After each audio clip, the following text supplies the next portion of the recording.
Gratulálok akkor az elért eredményhez, hiszen Kéri Valentina megszerezte a küzdősportok világjátékán az aranyérmet.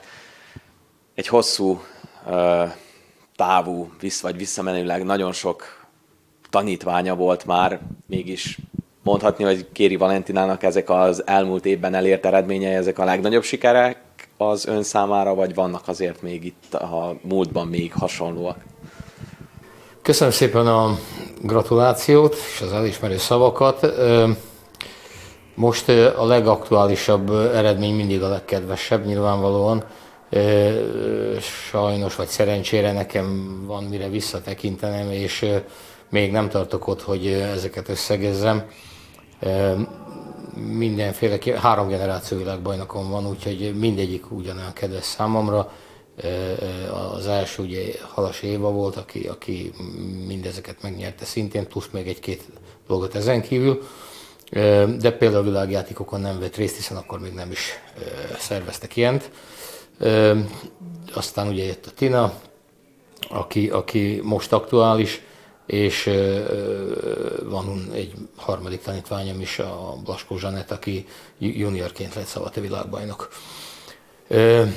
A Tinának a mostani itt jelenlévő eredménye és aranyérme a 80. érem, amit világ- és Európa-bajnokságokról, világkupákról, nemzetközi versenyekről szereztünk. Szereztem én edzőként, a tanítványaimmal természetesen, és ez egy jó alkalom volt arra, hogy a döntő meccs után én fennmaradtam a ringbe, és elköszöntem a ringtől egy képletes búcsúzással, leraktam a pontütő párnáimat, a fókuszereimet a ring közepére, és elbúcsúztam, és a véleményem szerint a világ legjobb bírója vezette a mi meccsünket, a döntő meccsünket, a szlovák Mikaela Kovacsova, aki megköszönte a munkámat, és hát ez volt az én utolsó világ-Európa-bajnoksági ilyen világszintű versenyen való szereplésem edzőként. Nyilván ez még nagyon korai, de biztos vagyok benne, hogy ez egy idő után hiányozni fog, vagy úgy érzi, hogy itt most elég volt, és akkor minden, amit elért, ez nagyon nagy siker, és ennyi volt benne. Nekem már hiányzik, és nem is tudom magam elképzelni a ringtől távol. Itt csupán csak arról van szó, hogy vannak bizonyos egészségügyi körülmények, amik nem teszik lehetővé, hogy én úgy vegyek részt ebben a munkában, ahogy én ezt egyrészt kitaláltam magamnak, én kicsit másmilyen stílusban készítem fel az én versenyzőimet a versenyekre, és úgy gondolom, hogy ez egy eredményes stílus, hiszen mi egy kis közösség vagyunk, és azért 80 érmet elhozni Zentára, Kanizsára, tehát a mi környékünkre ez nem kevés. Főleg, hogy egyéni sportágról van szó. De viszont egyben ez a stílus, ami ilyen eredményeket tud produkálni, nagyon-nagyon igénybe veszi az alanyokat. Elsősorban most magamra gondolok természetesen, hiszen az edzői szakma a kickboxban, boxban, ezekben a full contact versenyszámokban teljesen más, mint bármelyik másik sportágban. Ha csak mindig egy példával szoktam én először, mikor kezdtem küzdősportokkal foglalkozni, illetve sporttal egyáltalán, én egész életben küzdősportokkal foglalkoztam, én birkózással foglalkoztam. Én nagyon szeretem a birkózást, mai nap is követem, nagyon sok barátom van a régi generációkból, most is a fiatalokat is szeretem, követem, tisztelnek, becsülnek, és ez nekem nyilván imponál és jó esik. De én még nem láttam úgy soha fölkészülni meccs előtt egy birkozót, hogy egy 15 szögföldhöz vágta az edzőjét, hogy na így fogom majd az ellenfelemet is, ha belépök a küzdőpástra. Utána kortyolt egyet a kulacsából, és bement a ringre, vagy a pástra. Ez kickboxban pontosan így történik, hogy az edző tartsa a fókuszert, erre ráhúz egy 2-3 ütést, rárúg egy 2-3-at a combjára, vagy amennyit kell, attól függ, hogy mennyire kell bemelegíteni az edzőt, és akkor utána el vagyunk készülve. Na most ezt el tudják képzelni, hogy milyen lehet ezt 25 évig csinálni, és nem verseny egyszer, vagy kétszer, vagy háromszor, attól függ, hogy hány meccsre kell fölkészülni, és nem egy versenyzővel, tehát Ezt nem lehet összeadni, illetve ha összeadjuk, akkor ennek az eredménye az, hogy egy bizonyos idő után vannak olyan sérülések, amelyek ilyen, hogy van, indirekt sérülések, amelyek oda vezetnek, hogy az embernek egyszerűen azt kell mondani, észszerűségi szempontokat mérlegelve, hogy ezt tovább már nem lehet csinálni. Egyrészt azért, mert nem egyre fiatalabb az ember, hanem pont fordítva, így a regenerálódások, a sérülésekből sem olyan gyorsan következnek be. Meg hát azért az ember úgy van vele, hogy ha 25-30 évig csinál valamit, akkor el kellett, hogy jusson egy olyan szintre, ahol már nem neki kell a munkának a fizikai részét, legalábbis ezt a fizikai részét megcsinálni. Inkább ilyen taktikai tanácsokat, meg egyáltalán az edzés fölkészülésben. Olyan egyéni sportolókról révén szó, mindenkinek a fölkészülése más. Itt Tina említette például, hogy betegeskedett meg. Én nekem nem volt kétségem, hogy ő megnyeri ezt a versenyt. És ezért súlykoltam a szövetségben azt, hogy hagyj menjek már én vele erre a versenyre. Egyrészt azért, mert nekem ez az utolsó versenyem lesz, ezt ők persze nem tudhatták. Másrészt én biztos voltam benne, hogy megnyeri, mert tudom taktikailag úgy irányítani a sarokból, hogy ő bárkit meg tud verni. És nem is volt ezzel a gond, amikor én ott ültem a sarokba. Persze nem mindig sikerül minden, de ehhez valami jó érzés kötött, és olyan érzéseket keltett bennem. Aztán ugye a kicsit rossz volt a fölkészülés miatt, hiszen beteg volt, ahogy ő is említette, és úgy próbáltam a legjobbat kihozni belőle, hogy ez a töredéke annak, amit kellett volna csinálni, és 2 hónapig kínlódtunk ezzel, hogy néha edzünk, aztán megint rosszul van, akkor megint nem bírunk, akkor közben orvosi kivizsgálásra semmit se értek tulajdonképpen, mert majdnem se tudjuk, hogy mi volt a baja.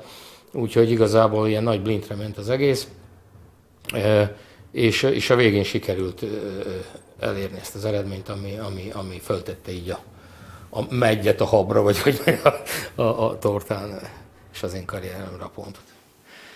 Említette itt, hogy különleges módon edzeti, vagy hogy különleges módon vannak ezek az edzések, amik sikeresek is ezen a területen. Mik azok pontosabban? Hát szakmai dolgot nem árulhatok el. Így már a visszavonulás után sem. Nagyjából. Nem, persze viccelök.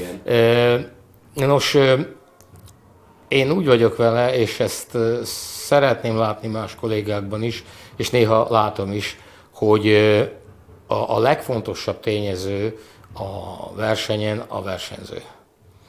A versenyzők nélkül, tehát az enyém és az ellenfelünk nélkül nincsen meccs, nincsen sporttevékenység. Ezek a legfontosabb tényezők, tehát a két ellenfél, a versenyzők. Ahhoz, hogy az én versenyzőmnek eredményt tudjak biztosítani, ahhoz úgy gondolom, hogy azokat a dolgokat, amelyek hozzájárulnak az ő teljesítményhez, azt nekünk úgy a kötelességem előteremteni. Így vagy úgy, ha törik, ha szakad. És hogy ezek néha olyan triviális dolgok, amire az ember nem is gondol. Például, mikor odaértünk, Tina ivott a csapvízből, amit aztán később kiderült, nem kellett volna, ezért hasmenése volt neki másnap, amikor a Brazillal ment. Ami egyébként sokan azt mondják, hogy az volt a legkeményebb meccs, pedig azt a meccset nyert el legnagyobb különbséggel. Viszont hasmenéssel elég nehéz lett volna ott ugrálni. Én elmentem a recepcióra, rögtön intézkedtem, aktív szén, stb., amit ilyenkor lehet, hát nyilván más nem nagyon lehet, számítottunk az antidoping vizsgálatra, ami meg is lett, ugye. De az aktív szén az okés dolog, igen, ám csak se orvos nem volt az üdülőben, se pedig patika nem volt, a gyógyszertár sem volt. Akkor én összebratyiztam egy sráccal, akinek az volt a dolga, hogy szállítson bennünket, meg szervezze a szállításokat. Ő a saját kocsiján elvitt mindenfelé, mert az első helyen, ahol voltunk, ott nem volt. Aztán elvitt a városba, ott találtam egy gyógyszertárat, ott megvettem az aktív szenet, visszajöttünk az üdülőbe, és a Tinának ugye odaadtam, hogy vegyen be belőle egyet vagy kettőt, és aztán, amikor visszamentünk a sportcsarnokba, mert ugye régen mérlegelés volt, és utána derült ki ez a dolog, akkor ő neki már rendbe jött annyira a gyomra, hogy nem volt ezzel problémát. Nyilván feszelget még, meg fájt neki a gyomra, meg ilyesmi, de ezen túl felül tudott kerekedni, és végül egy bravúros meccsen tudott nyerni egy nagyon jó ellenfél ellen. És ez volt az elődöntőnk.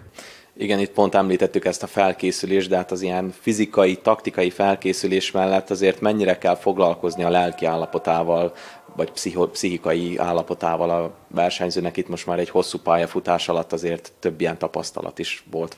Nagyon örülök, hogy pont ezt kérdezed, ugyanis a tanulmányaim során ugye nyilvánvalóan sportpszichológiát is tanultunk, pedagógiát, stb.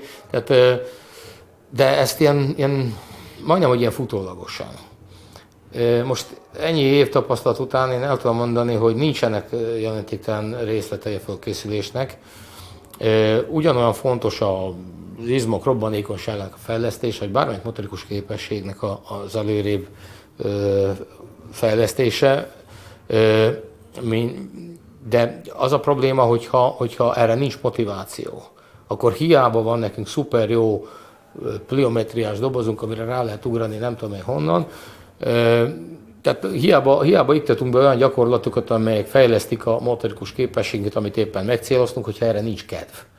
Tehát először is a pszichológiai felkészülés kell, hogy megelőzze, és utána végigkövesse ezt az egész utat. Tudnám éppen az Évának a példáját mondani, aki amellett, hogy ugye többszörös, 12-szeres világ-Európa-bajnok, világkupa győztes, 4 különböző sportágban, 6 különböző versenyszámban, a világon nincs még egy ilyen. Ő súlyos aszmában szenvedett. Tehát, hogyha valakinek nehéz fölkészülni, mindenkinek nehéz. De olyannak, aki levegőt se kap, annak extra nehéz. Őt nem lehet 6 hét alatt fölkészíteni, tehát 12 hét alatt kell fölkészíteni. 6 hét alatt is annyi minden történik az ember életében, hogy azt mondja, a francokat nem is csinálom tovább ezt. Úgy a versenyzővel, mint az edzővel. Mert ugye nyilván ez mindig kettőn áll a vásár. Aztán Éva esetében ez az időszak ez megduplázódott, néha többszöröződött is. Ez a dupla annyi idő alatt dupla annyi probléma is van. Mindig anyagi problémák voltak, amik a legkevésbé fontosak, de minden egyebet befolyásolnak. Úgyhogy a pszichológiai fölkészülés az én véleményem szerint a legalább olyan fontos, ha nem fontosabb is egy halszálnyival a többit, mert előföltétel annak, hogy a többi egyáltalán összejöjjön. Igen, itt már említettük ugye Riádban is, hogy milyen problémákkal küzdött Tina is, és itt is a lelki felkészülés milyen fontos volt, de tulajdonképpen a hasmenés meg a többi gond a brazil meccs előtt. Így, hogy elbúcsúzott már a ringtől így utoljára edzőként, most milyen érzés így visszatekinteni erre a hosszú pályafutásra, mint edző? Hát nagyon sok érzelem dúl bennem, amúgy is egy ilyen, aki ismer, azt tudja, hogy a zord külső. Szóval ilyen közhely. Én azt tudom mondani, nyilván mondtam is, hogy nem fogok én innen teljesen kivonulni soha nyilván, amíg élek, hiszen most is vannak tehetséges tanítványom. Nem tehetem meg azt velük, hogy jó gyerekek, akkor én most elmegyek Németországba mosogatni, vagy valamilyen megélhetőséget keresni magamnak, bár nagyon nagy szükség van rá nyilvánvalóan. Hanem mindig megpróbálok, most is úgy próbálom irányítani az életemet, hogy azért legyen rájuk időm. Vannak tőlem fiatalabbak, akik majd tartják azt a fókuszert bemelegítés előtt. Mike Tysonnak se nem Kazdamától tartotta a fókuszereket, hanem oda ment hozzá ringbe a két menet között, és elmondta, hogy miért ő a legjobb a világon. Szerintem ez a feladat, ez legalább olyan fontos, mint a sparring partnereket választani, az edzés fölkészülést. Ha súlyt leadni kell, hogyan kell leadni a súlyt ahhoz, hogy megtartsuk az erőnket, mert nyilván nem lehet úgy koplalni, hogy közben megmaradjon az erő. Nyilván ezek technikai kérdések, és ezen már túl van mindenki, aki valaha is foglalkozott ilyen jellegű küzdősporttal. És mégis ezek a különleges körülmények, amiket elő kell teremteni. Én tudom, hogy melyik versenyzőmnek melyik testrésze milyen állapotban van, hogy mit kell kigyúrni előtte, esetleg bemelegíteni úgy, flejszgyöngyit Milánóban úgy melegítettem be, hogy melegítő krémmel kentem, mert egyszerűen annyira le volt sérülve minden testrésze neki, hogy nem lehetett hozzáérni. 2 órával a meccs előtt kezdtem én előtet kenni, hogy egyáltalán talpra bírjon állni, akkor sétáltunk, kocogásról szó se volt, 5 méteres távokat oda-vissza, mindegy lábadozó balesetet szenvedett ember, majdnem, hogy járni tanítottam. És a végén bemelegítettem, és megnyerte a meccset. És bejutott annak idején a világbajnoksági döntőbe.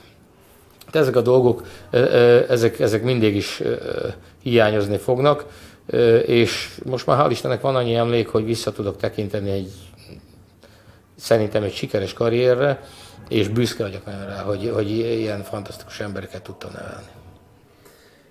Én csak gratulálni tudok erre az eredményekre és erre a hosszú karrierre, és biztos vagyok benne, hogy a következő generációk is még tanulni fognak öntől. Köszönöm szépen, hogy elfogadt, és még egyszer gratulálok a legutóbbi eredményre. Köszönöm szépen.